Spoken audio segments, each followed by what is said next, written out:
তো এই ঘাসটার নাম কি? এই ঘাসের নাম কি? এটা কি ঘাস? এটা কি চায়না না বিদেশি না দেশি, কোনটা? বিদেশি ঘাস। ঘাস তো বহু রকমের, তো এর নামটাম নেই?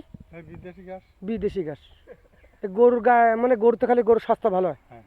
সত্যি তো? হ্যাঁ সত্যি। এবং ধরেন দেই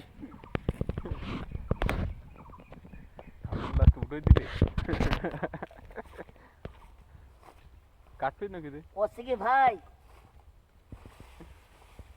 এটা বলো আমাকে দেশি ঘাস না, এটা হচ্ছে বাইরে আসতে হয় বুঝছেন। এটা গরুর খালি বড় বড় স্বাস্থ্য লাগে বুঝছেন, এর সাথে অনেক কিছু মেডিসিন ব্যবহার করতে হয়। এই জন্যই এই ঘাস শুধু লাগানি ঘাস, এটা বলে এমনি হয় না ভাই। এই ধার দেখতেছেন, এটা 20 লাখারি ভাই বুঝছেন। এক গরুর জন্য কেটে নিয়ে যাচ্ছি, গরু খাওয়াইতে হবে। আমার খিদে লাগে, গরু খিদে লাগে না, এই জন্য ওকে এই হাউস লোড করতে গেলে এই মাল দরকার বুঝছেন। তবে একটা কথা শুনে যাই ভাই, আমরা হিসাবে করি ভাই। ঘোড়া দিয়ে সবার